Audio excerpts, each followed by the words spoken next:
Jeremías capítulo 31 versículo 10 dice: Oigan palabra de Dios, oh naciones, y háganlo saber en las islas o costas que están lejos, y digan: el que esparció a Israel lo reunirá y guardará como el pastor a su rebaño.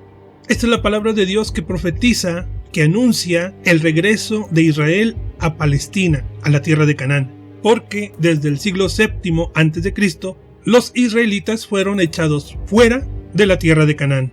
Los judíos permanecen y han permanecido hasta el día de hoy en Palestina, en Medio Oriente, pero Israel no. Israel fue echado fuera y se esparció entre las naciones y habitan actualmente como grandes potencias mundiales. Por lo que hoy veremos 4 profecías bíblicas que les advertían a los israelitas de este destierro, de esta diáspora en la que iban a vivir. Para comenzar, debemos entender que la diáspora de Israel fue una advertencia de parte de Dios hacia Israel desde que salieron de Egipto. Libro del Deuteronomio, capítulo 28, versículo 15, dice: Pero acontecerá, si no oyeres la voz de Jehová tu Dios, para procurar cumplir todos sus mandamientos y sus estatutos que yo te intimo hoy, que vendrán sobre ti todas estas maldiciones y te alcanzarán. Versículo 64: Y el Señor te esparcirá por todos los pueblos, desde un extremo de la tierra hasta el otro extremo, y ahí servirás a dioses ajenos que no conociste tú ni tus padres, al leño y a la piedra. Advertencia que se cumplió cuando el imperio asirio conquistó a Samaria y llevó cautivo a todo el país de Israel a Asiria. Para posteriormente a su liberación, comenzaría la diáspora de Israel alrededor del mundo, dejando únicamente a los judíos en Medio Oriente. La primera historia paralela al destierro de Israel, a la diáspora de Israel fuera de la tierra de Canaán, la encontramos en el libro del Génesis. La historia de Adán y Eva y su expulsión del jardín del Edén es un relato bíblico profético de la diáspora de Israel fuera de la tierra de Canaán.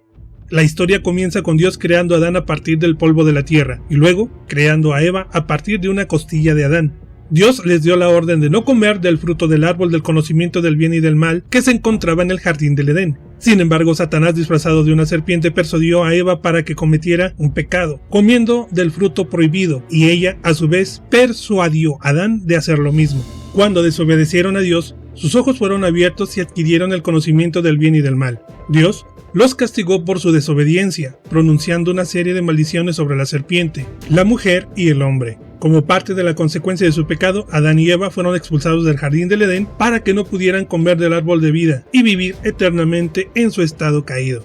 Génesis capítulo 3 versículo 22 dice: Y dijo Dios: He aquí el hombre es como uno de nosotros, sabiendo el bien y el mal. Ahora, pues para que no alargue su mano y tome también del árbol de la vida y coma y viva para siempre, lo sacó Jehová del huerto del Edén, para que labrase la tierra de que fue tomado.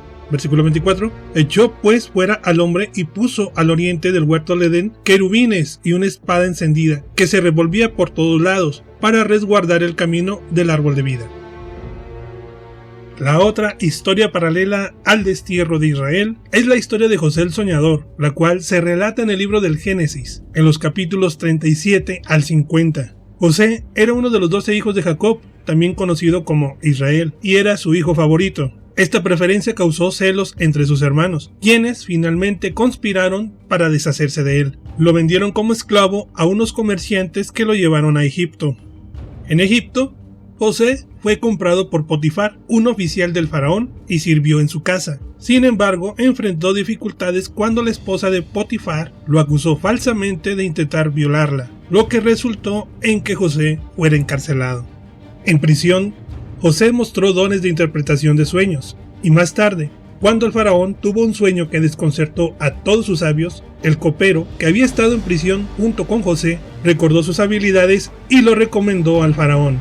Josué interpretó el sueño del faraón como un presagio de 7 años de abundancia seguidos de 7 años de hambruna en la tierra de Egipto. Impresionada por la sabiduría de José, el faraón lo nombró gobernador sobre Egipto, encargado de administrar los graneros durante los años de abundancia para prepararse para la hambruna. Durante la hambruna, las noticias de la abundancia en Egipto llevaron a que Jacob y sus hijos fueran a buscar alimento, José, sin ser reconocido al principio, se reunió con sus hermanos y eventualmente reveló su identidad oculta. En lugar de vengarse, José los perdonó y los invitó a vivir a Egipto, donde la familia de Jacob prosperó. La vida de José en Egipto es el relato profético acerca de la identidad oculta de Israel en la actualidad. ¿Por qué no puedes identificar a Estados Unidos y a la Gran Bretaña como israelitas? La vida de José en Egipto es un ejemplo de ello. Y por último, tenemos la parábola del hijo pródigo, también conocida como la parábola del Padre Misericordioso. Se encuentra en el Evangelio de Lucas, capítulo 15, versículos 11 al 32.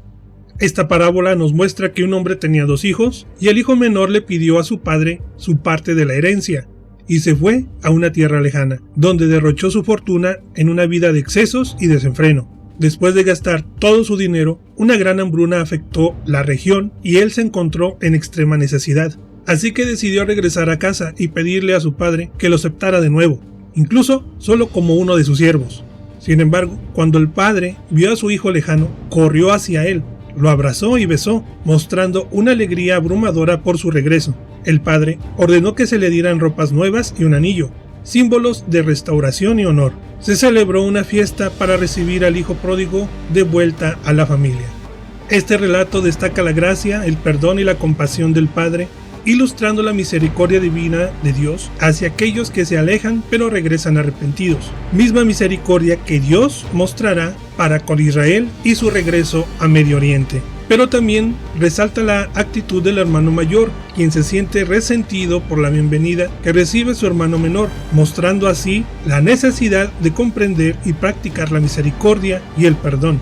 Esta parábola del hijo pródigo es en realidad la historia del hijo pródigo, es decir, del Israel desterrado que se encuentra disperso en la tierra y que muy pocos hemos podido entender en la parábola del hijo pródigo. Estas fueron las 4 profecías marcadas en la Biblia acerca del destierro y el regreso de Israel a la tierra de Canaán, y que muy pocos eruditos se han encargado de estudiarla. Durante este tiempo, Israel se encuentra todavía en cautividad, esperando la misericordia de Dios para su regreso, tal como está profetizado en el libro del profeta Oseas, en el capítulo 11 y en el versículo 1, donde dice el Señor: «Y de Egipto llamé a mi hijo», y en Mateo, capítulo 2, versículo 15, cuando dijo: «De Egipto llamé a mi hijo». Hacia el futuro, el Señor prepara un éxodo masivo de las ovejas perdidas de la casa de Israel y su regreso a la tierra de Canaán, a Palestina, donde judíos e israelitas y cristianos se reunirán para recibir al Señor Jesús en la tierra de Jerusalén.